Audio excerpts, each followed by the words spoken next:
All Hallows Eve, 1517. The Castle Church, Wittenberg, northern Germany. Martin Luther has nailed one document to its door. The 95 Theses, 95 stinging attacks on the mighty Catholic Church.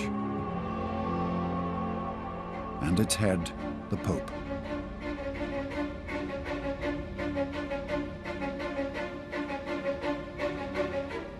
Luther has no idea that with this one gesture, he has unleashed a hurricane.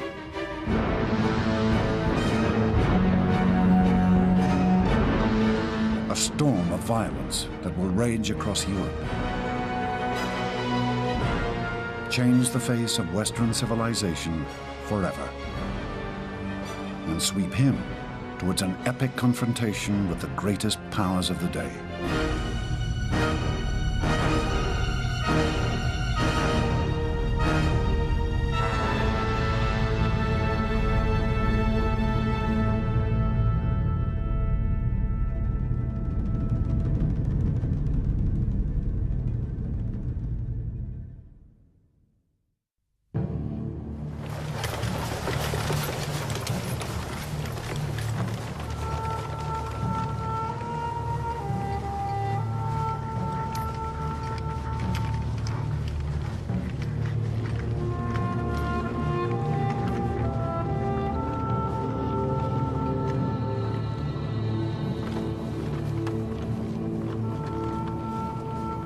God knows, I never thought of going so far as I did.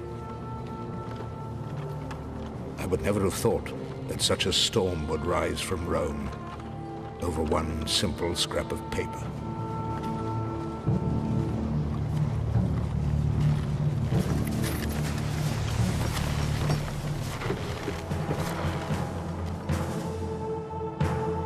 Luther had never intended for his 95 Theses to create the tumult they did. But in Rome, the headquarters of the Catholic Church, they caused outrage and horror. Not just because they criticized the Pope, but also because they were massively popular. The Theses touch a nerve for several reasons. Issues of moment to a large number of people of the time about the church and its relationship in the economy, what is salvation, what do people have to do to be saved? And it's that combination in a time when people were really resenting the way in which the church was taking advantage of that desire to be saved. All that came together and made these something that people talked about. But the church had a name for works like this. They were heresy. And heresy called for a swift response. The first victims were Luther's books. And the next would be Luther himself.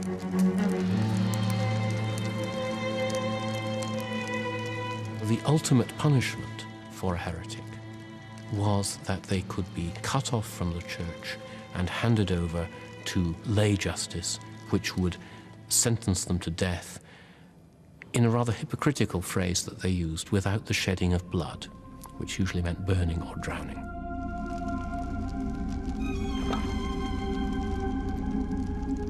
Only 100 years before, a man named Hus had criticized the church for much the same reasons as Luther. Hus was promised a safe hearing, only to then be roasted alive. The papacy can crush, there's no two ways about it. It's an amazingly efficient machine for detection of error through the Inquisition, for example, and through the elimination of individuals. We have to say that Luther has entered an arena of extremely high gladiatorial risk with a strong possibility of execution.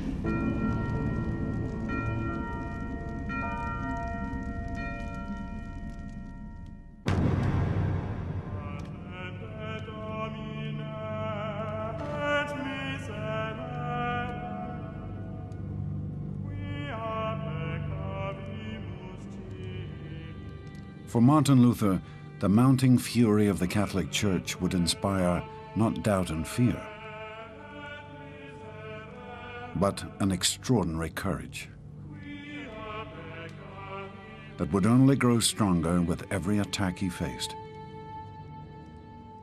There's no doubt that Luther is frightened by some of the threats that are made against him.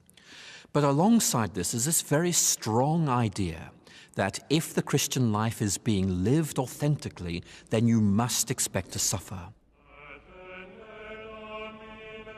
Luther sees the criticism of him almost as a confirmation of his vocation as a reformer. Martin Luther continues right on because he's a man of both high idealism, resolve, and naivete. One has to admire that kind of single-minded pursuit of an ideal.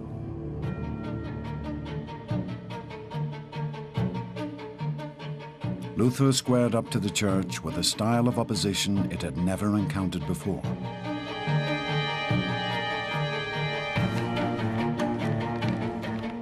He was utterly dismissive of its threats. The Pope demanded that Luther disown the 95 Theses. Luther refused. The Pope sent a cardinal to interrogate him. Luther was unimpressed. He is no more fitted to handle the case than an ass to play on a harp. And then Luther was charged with heresy. He remained defiant. I demand they show me absolutely, not respectively, distinctly and not confusedly, certainly and not probably, just what is heretical.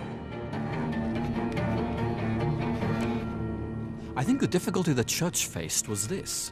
The more it tried to silence Luther, the greater Luther became convinced that he had a vocation which needed to be seen through.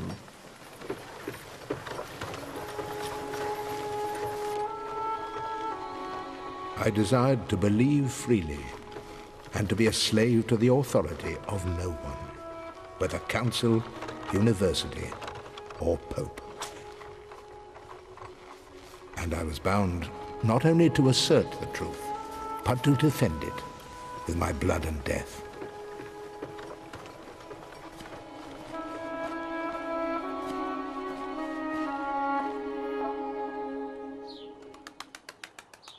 In Rome, Luther's writings were causing mounting fury. Pope Leo X now turned to the mightiest weapon in his arsenal: excommunication. With this, Leo could condemn Luther to an eternity of hell in the next world, and to make him an outcast in this. To the average Christian, papal excommunication meant that if you died without being reconciled to the church, you spent eternity in hellish torment. The document was drafted at Leo's magnificent hunting lodge outside Rome, and the text reflected the pontiff's favorite leisure pursuit, the stalking of wild boar. Arise, O Lord, protect yourself. For a wild boar of the forest is seeking to destroy your vineyard. We must proceed against this Martin Luther to his condemnation and damnation, as one whose faith is notoriously suspect and is in fact a true heretic. Sealed with the great papal emblem of the crossed keys of St. Peter, this document should have sealed Luther's fate, not least because it could place him open to arrest by any secular or church authority.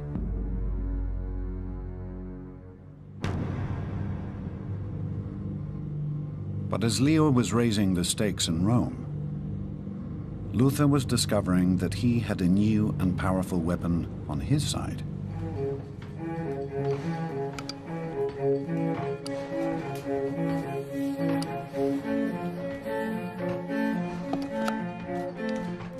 For movements to spread, their ideas need to spread.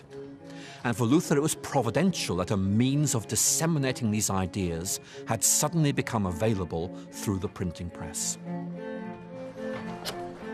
I think in our own day and age, we're very much aware of how much things have been changed by the internet. What the internet is to our day, printing was to Luther's day. It meant that ideas could travel. They could not be stopped. Luther had watched as the printers had spread his 95 theses across Germany. And he had realized that their presses could offer him a vast new audience. Martin Luther is said to have been the first person, the first propagandist, the first person to really exploit this new medium. He perceived that he could gain an audience that was far larger than he could have done without it.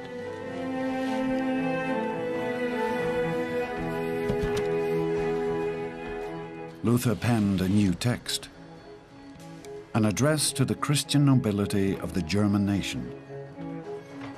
With this little pamphlet, Luther would strike a devastating blow at both Pope and Church. His masterstroke was to direct it not at the clerics and clergy, but at the secular rulers of Germany. This address to the German nobility suggests that Luther is beginning to see political reality. He's understood that if he's to purify the church, he really has to have the cooperation of those who are in power.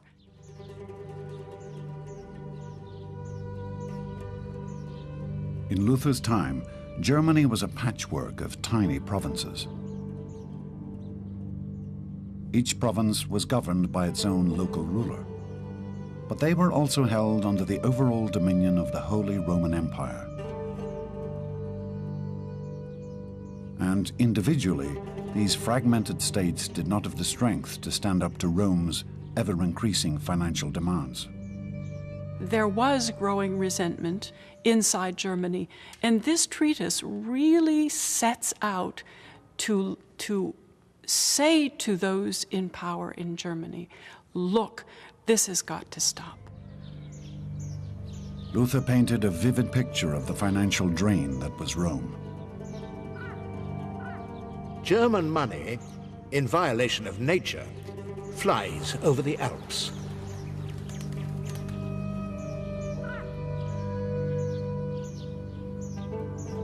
He talks about the self-indulgence of the papacy, the numbers of secretaries, thousands of secretaries that the Pope has, the way in which the Pope rides around the city with a veritable train of attendants. And all of this is to suggest that that is what German money is being used for. Luther, in no uncertain terms, was now arguing that the powers of Germany should stand up to Rome and the Pope. It seems to me that the only remedy remaining is for the emperor, the kings and princes to gird themselves with force of arms to attack these pests of the world and fight them, not with words, but with steel. It was a truly radical agenda. Luther was arguing that not just the clergy, but every German had a stake in their church. One of the great themes of this appeal to the German nobility is that it is ordinary people, ordinary Christians, not the priests, ordinary Christians who have a God-given role to play in the running of the church. If we were to use modern ways of speaking, we're talking here about the democratization of religion.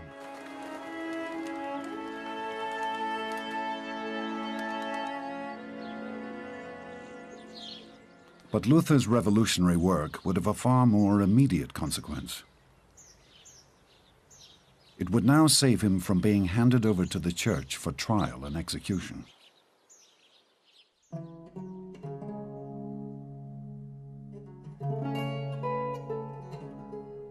The region of Saxony where Luther lived was ruled by a man named Frederick the Wise.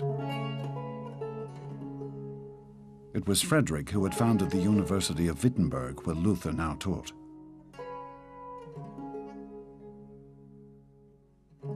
Frederick began to quietly protect this loudmouth theologian that lay under his rule, refusing to simply hand him over to the agents of the Pope.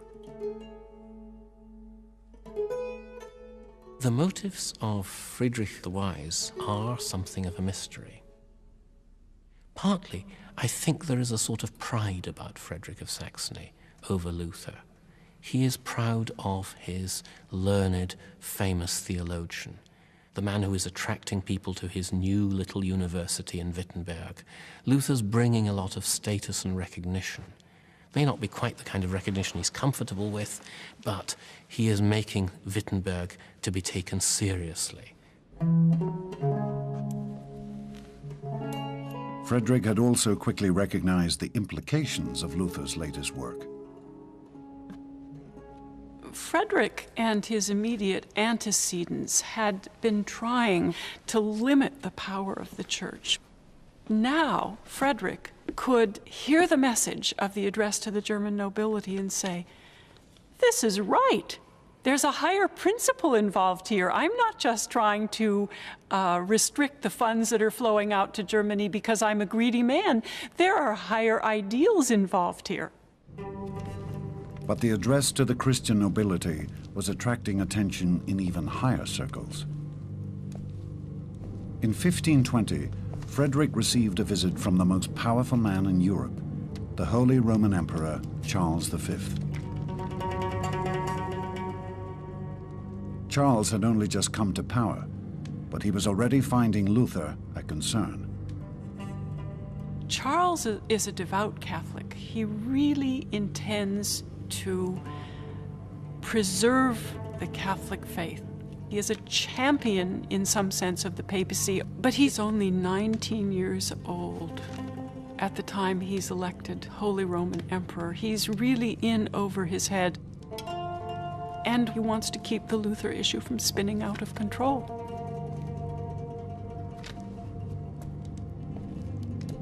Frederick pulled off a diplomatic coup.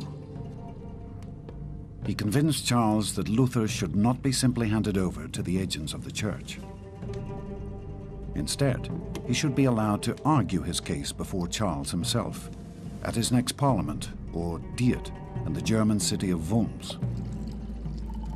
It was a crucial moment. Frederick had won Luther the chance to present his case at one of the most influential gatherings in Europe. And Luther would not waste this opportunity.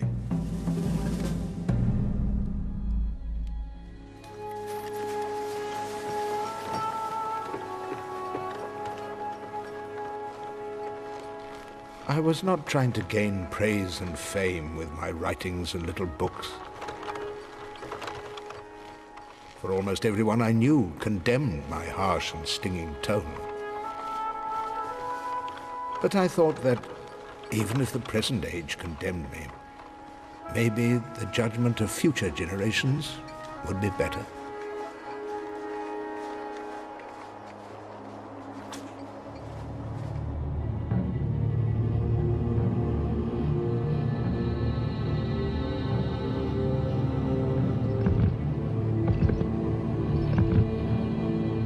Leo X's great bull of excommunication was being slowly carried north by a papal emissary. He had been instructed to display it in every town he came to, as a warning to anyone who felt sympathy with Luther and his writings.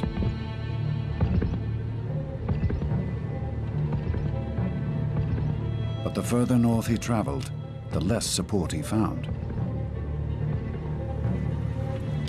At Erfurt, where Luther had once studied, the emissary had hundreds of copies of the bull printed. But the university students' response was to throw every copy into the city's river, sarcastically renaming the bull a balloon and saying they wanted to see it float. And all the while, Luther's writings were gathering an ever larger audience. He wrote very well. In fact, he wrote very wittily. In fact, he wrote very rudely. And many people found themselves, fascinated by this man who would use such crude language when arguing with the Pope and with the Church. The Pope should stand up like the stinking sinner he is. If Rome is not a brothel above all brothels one can imagine, then I do not know what brothel means. He's very, very savvy. He's grown up from a very young age amongst books and writing and bookishness. And he's terrifically good at instinctively sensing what will work for whom. There is such a swarm of vermin yonder in Rome that there was nothing like it in Babylon. The Pope should restrain himself and get his fingers out of the pie. He is an incredible writer. He uses earthy, ordinary language.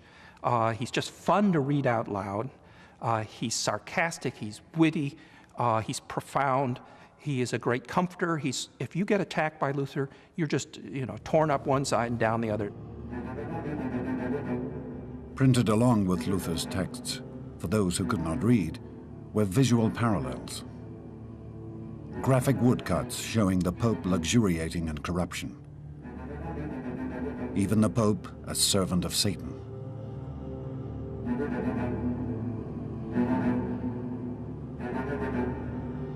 For Luther and his followers were beginning to see the struggle with Rome as an epic battle with the devil himself.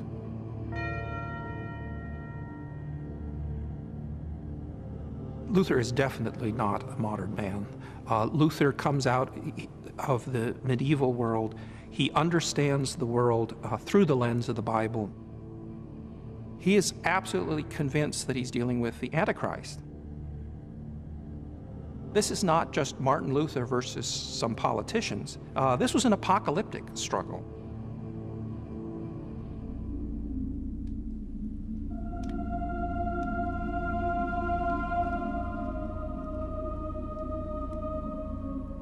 Luther now had only a few months until his great showdown before Charles at the Diet of Worms.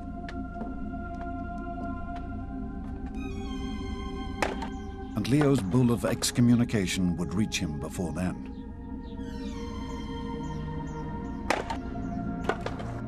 He had one further goal: to set down in detail a whole new system of faith.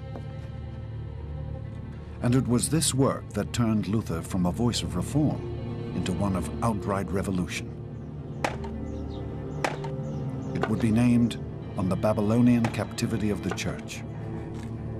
If you're going to build, you sometimes have to demolish, and this is a work of considerable destructive harshness.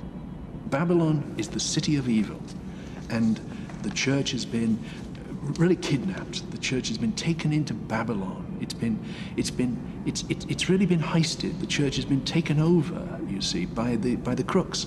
So it's in captivity, and it's got to be let out. The church has got to be liberated. Luther now attacked the very heart of the church's power, the system of sacraments.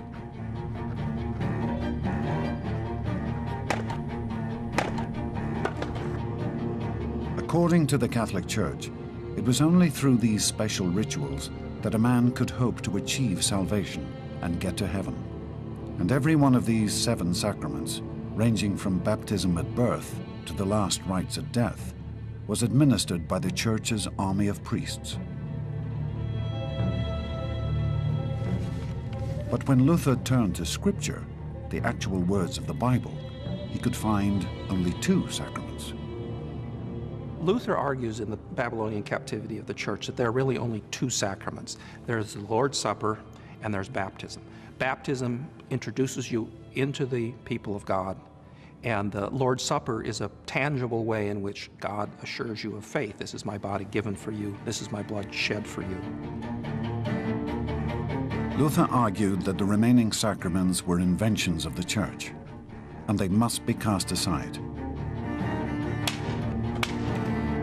In one stroke, Luther cut away centuries of ritual and ceremony.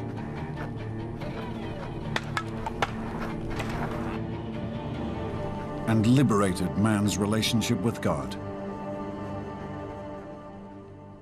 The 7 sacraments could be seen, and were presented, as mechanisms by which we rely on clergy to intermediate between us and the divine. And what Luther is saying all along is that that relationship must be one-to-one, unmediated, and direct.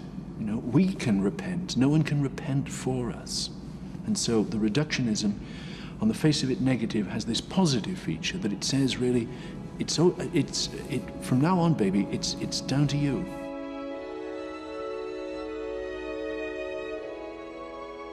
I say that neither Pope nor Bishop nor any ordained man has the right to impose one syllable of law upon the Christian man. For all of the faithful are God's priests. It redefines the relationship between an individual and God in profound ways, because it takes the middleman out. It's like they control the pipes that bring water into your house, and suddenly you can drill your own well.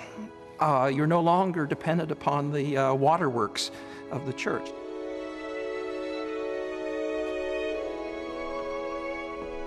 In the winter of 1520, Luther finally received the bull of excommunication from Rome. But it was already too late. With his words, Luther had unleashed a hurricane. You could say that these works are a revolutionary manifesto, not simply for the church, but also for society as well. Luther is saying that ordinary Christians can make a difference, and once people start believing that, then the world can never be the same again.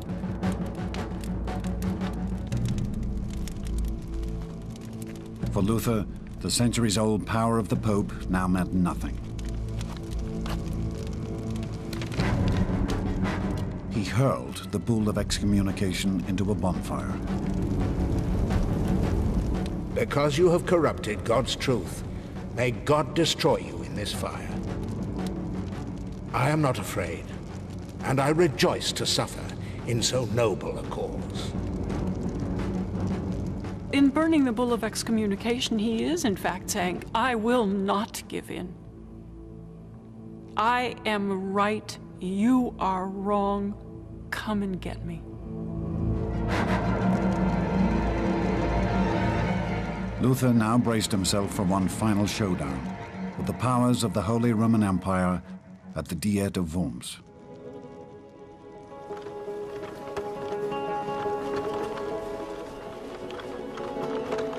"25 years ago now, I set out on that journey to Worms, sure that that would be my last day.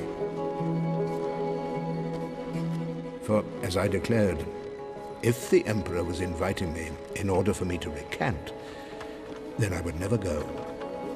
But if he was inviting me to my death, then I would gladly come."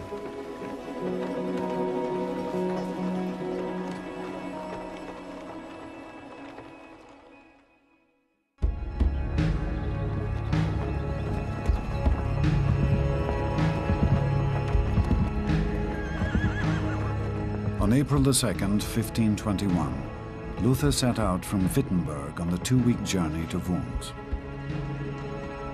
In front rode his escort, Charles V's imperial herald, a guarantee of safe conduct.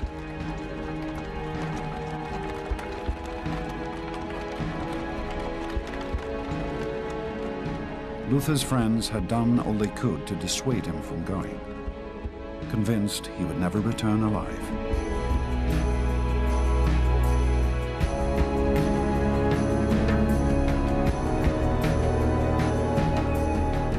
But as he traveled across Germany, Luther now began to glimpse the vast popularity of his cause and works.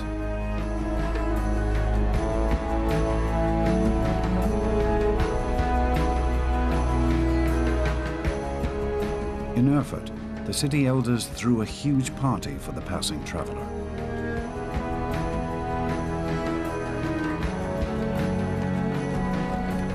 In Frankfurt, he was showered with gifts by the city's publishers. He was, after all, one of Europe's most successful authors.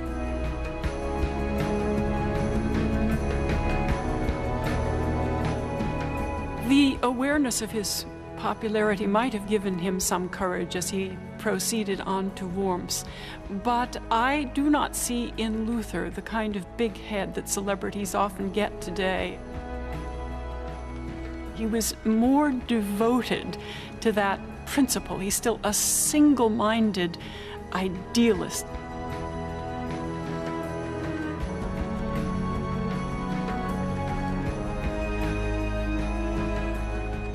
I think as Luther approaches Worms, he finds himself torn between two emotions. He is genuinely frightened. What is going to happen? Am I going to be safe? And on the other hand, he's realizing that people like him, that he's started something that seems to be snowballing.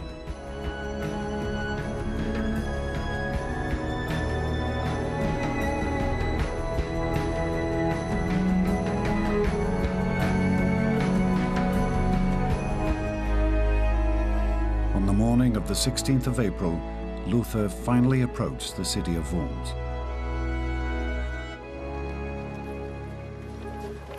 The memory would burn in him until his dying days.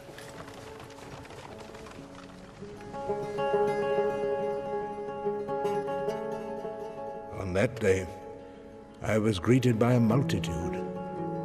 The whole city thronged the streets.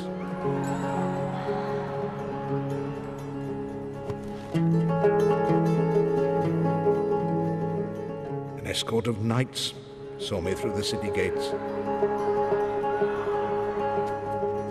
A priest ran towards me, touched me, as if I was a saint.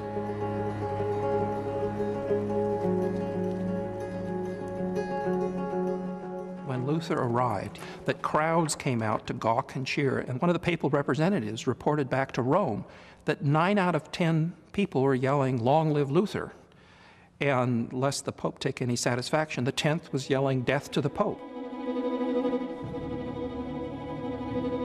To his last day and beyond, Luther's appearance before the Diet would stand as the pinnacle of his life. The day was hot, but the sun had sunk into a red glow.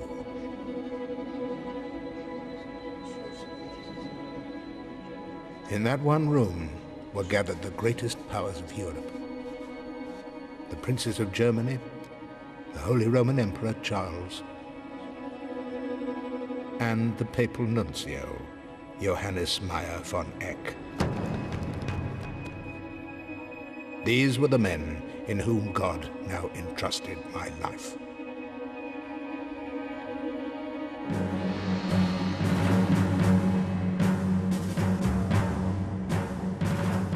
The only person in the room that Luther knew was his own prince, Frederick the Wise.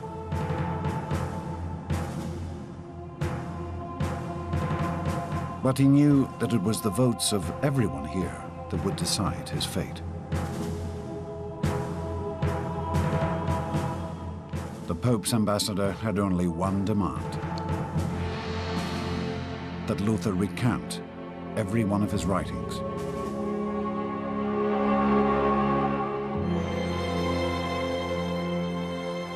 But Luther would remain true to his principles and to his words. We must realize how very frightening this must have been for Luther.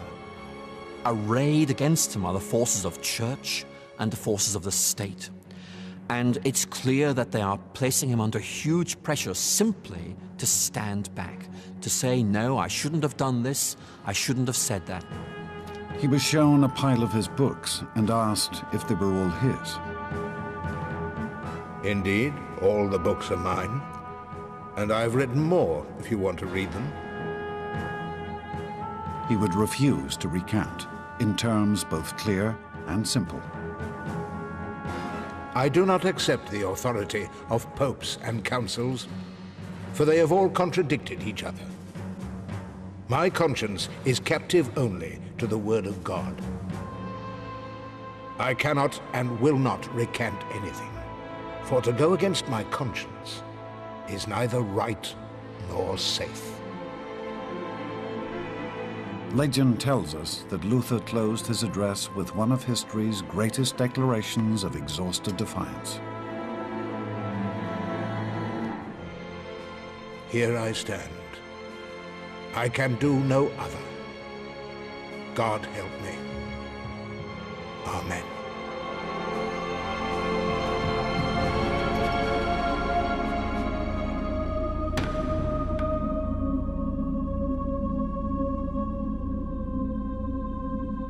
Luther's statement really marks the dawn of a new era, the era of the ordinary person standing up against authority and saying, I'm sorry, this is what I believe.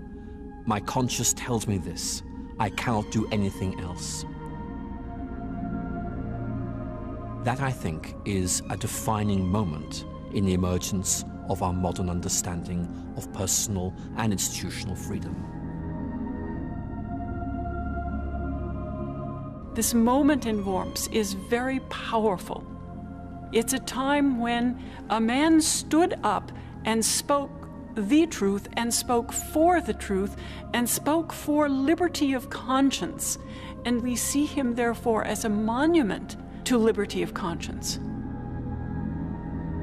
It's one of these grand gestures where an individual stands for something much larger than himself.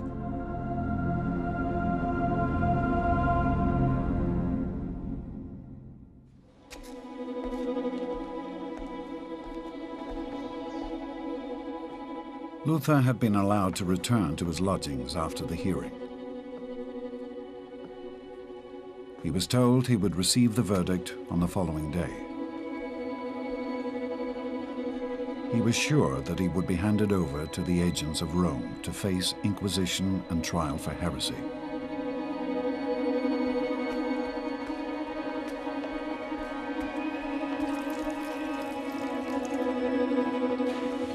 But then he received an extraordinary message.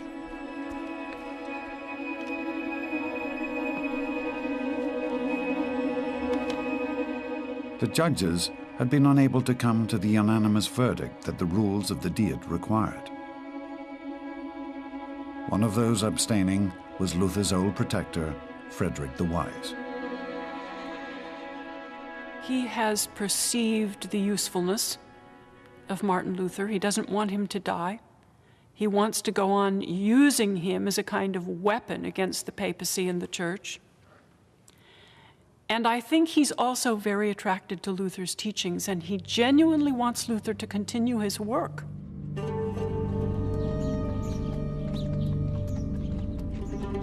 Luther was granted safe passage back to Wittenberg from Worms. But the threat of arrest by the powers of the church still hung over him.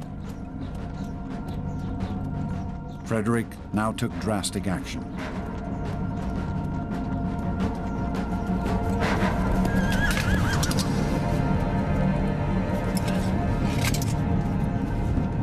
He had Luther snatched on his way back from Worms and hidden away in a remote and isolated castle called the Wartburg,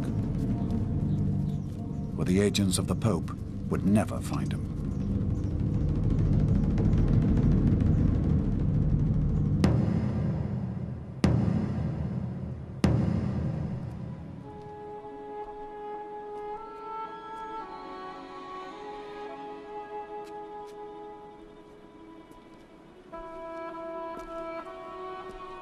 Luther goes from the incredible drama and intense experience of the Diet of Worms to a solitary existence hidden away in the Wartburg. He goes from great elation and energy to depression. Luther now found himself sinking into the despair and anguish that had plagued him throughout his early years. A depression that was accompanied by a vivid sense that the devil was haunting him. It may be that in his leisure in the Wartburg, he had more opportunities to confront the devil personally. And when you visit the Wartburg, you are shown the desk where Luther threw ink at the devil. His conviction is that the devil is to be encountered every day. There is now a period of undoubted regression, introspection, melancholy, accompanied by physical symptoms of which Luther was distressingly frank, the return of constipation, heavens knows what. And I think the way that he gets out of this is to use the Prozac that had worked in the past to work. Luther threw himself into one of his greatest enterprises yet: a translation of the Bible into German, making the Word of God accessible to the common man.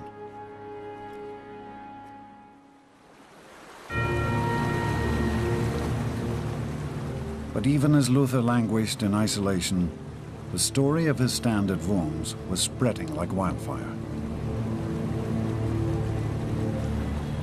He was now a hero, the figurehead of a revolution. Gradually, what started with one man is picked up and repeated, multiplied over and over as more and more individuals become involved. And for them, the Diet of Worms is of symbolic importance and in many ways galvanizes them to act. Suddenly the world shifts. It's like you've taken the pieces and rearranged them and you can't see the world the way it was before. It was in Wittenberg that the first sparks of revolution were lit. Monks and nuns began to leave their monasteries and convents. Priests abandoned church law to get married and live the lives of their congregation.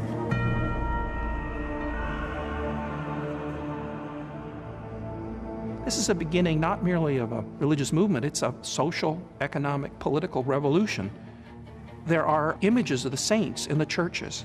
The very same people who paid for those images are the ones that tear them down and off the walls.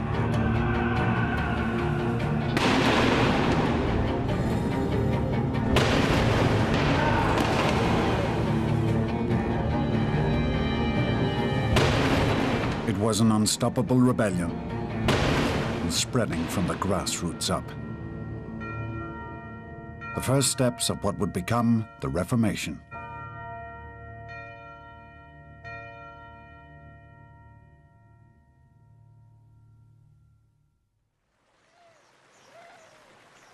Luther was finally able to return to Wittenberg in the spring of 1522. By now, the Pope had far greater problems than just one rebellious monk.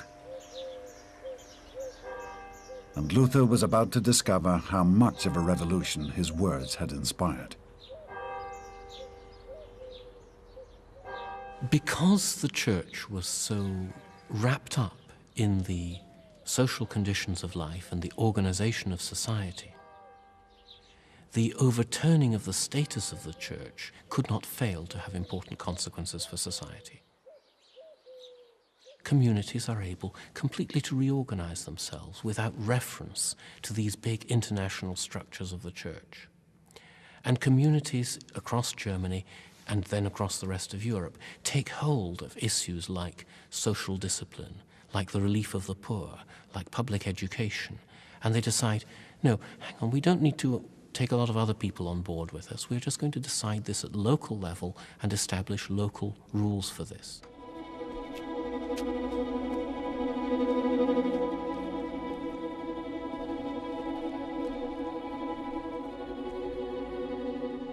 Luther's followers had turned Wittenberg upside down. They had seized control of the town's administration, confiscated church funds to set up a new welfare system, and taken over the schools that were once run by the church.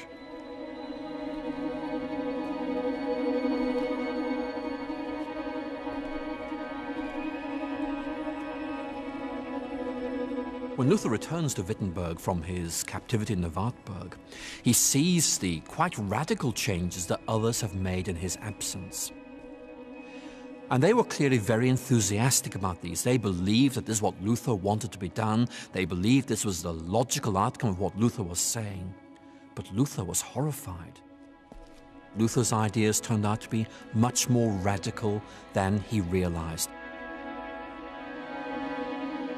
Luther had never envisaged change with such speed and such violence. I opposed indulgences and all the papists, but never with force. I simply taught, preached, and wrote God's word.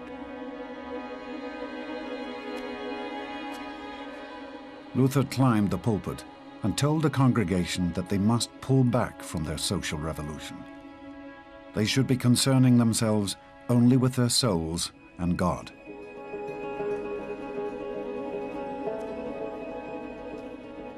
Luther is clearly not in control of the ideas out there in the public domain, but that doesn't mean he doesn't try to call back the genie into the bottle. He's savvy enough to understand that if his ideas become associated with destruction and destruction of property, then the very secular rulers who were the hope, not only for his personal safety, but also for the reformed world he had in view, would of course turn against it.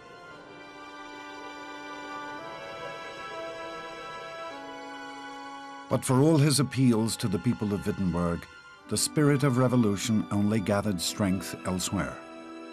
He starts something that then, like a snowball rolling downhill, picks up momentum, bounces over obstacles, goes in a direction that he would not have liked, and just pulverizes the medieval society out of which it came. A series of peasant uprisings flared up across the country. These were inspired by Luther's calls for freedom of faith, but were now seeking social freedom for Germany's peasants. When Luther says you should be free and not subject to the authority of human beings on the matters of faith, it was very easy to see that as an argument that you should be free from your lords if you were serfs. Luther rightly could say he didn't teach that, but history showed that he could be read and understood that way, and he was. Luther rounded on the rebels with some of his most vicious prose. As to the common people, one has to be hard with them and see that under the threat of the sword, they comply with the law, just as you chain up wild beasts.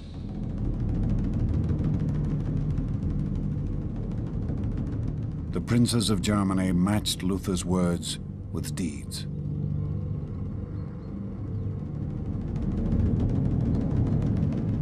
They slaughtered more than 100,000 of the rebels.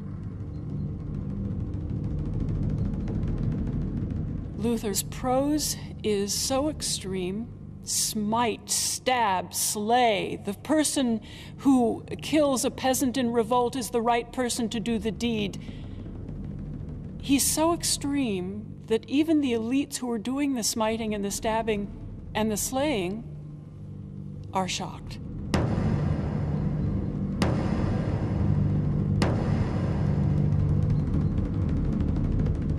In Luther's medieval mind, the peasants were as much agents of the devil as the Pope.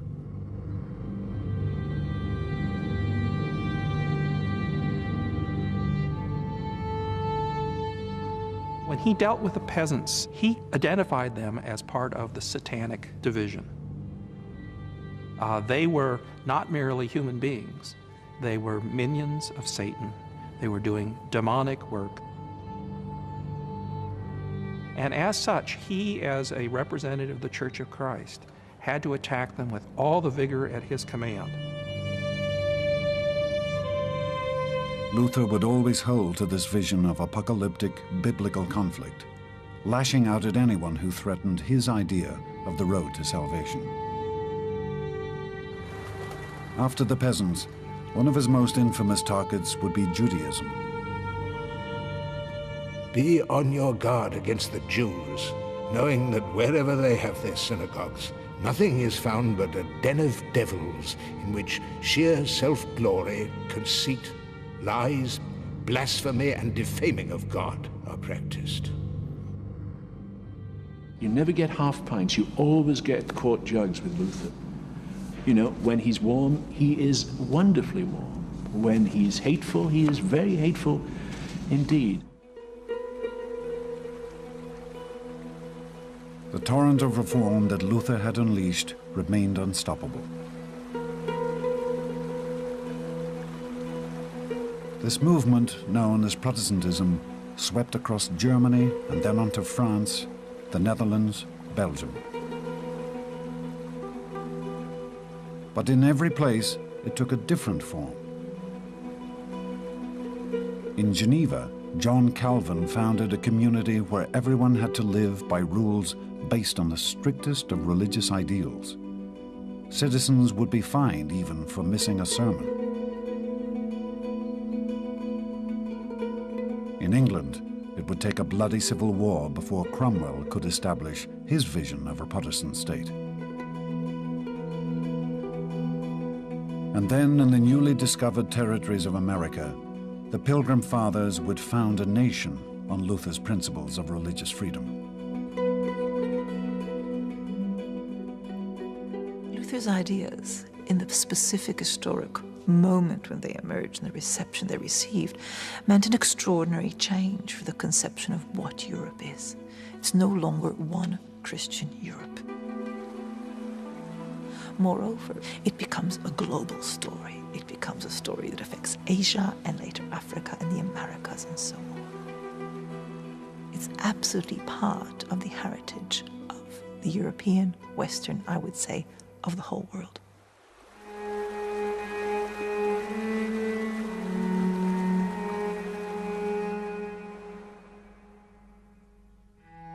But Luther would never again leave his own province of Germany. He did find some peace. He married an ex-nun named Catherine, and they had a large family together. And always, Luther continued to write.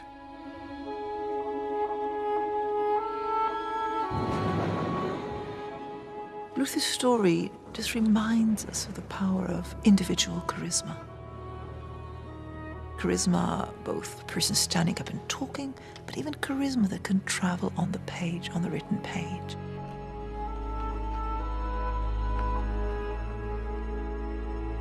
You never can sort of just like the guy. Luther is this elementary force, embodied in language, offering a vision of salvation which is liberating, which resonates, which seems real to so many people. And almost once you see it that way, you can't see the world differently. Luther is irrepressible. He's outrageous. He's witty. He's very funny. But he remains in our imaginations as someone who is highly relevant for insisting on being devoted to principle and to speaking out. The emphasis on the individual, the courage of the individual, and the willingness of the individual to undergo death for his profession, for his beliefs. And in this way, Luther has to be ranked with the great emancipators of human history.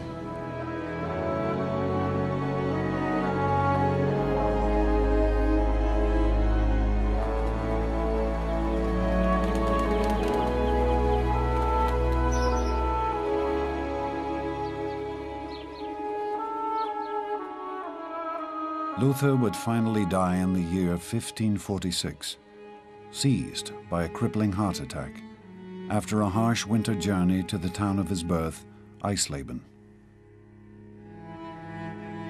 He had held on to his sense of rage and his ear for a good phrase until the very end. When I die, I want to be a ghost, so I can continue to pester the bishops, priests, and godless monks until they have more trouble with a dead Luther than they could have had before with 1,000 living ones.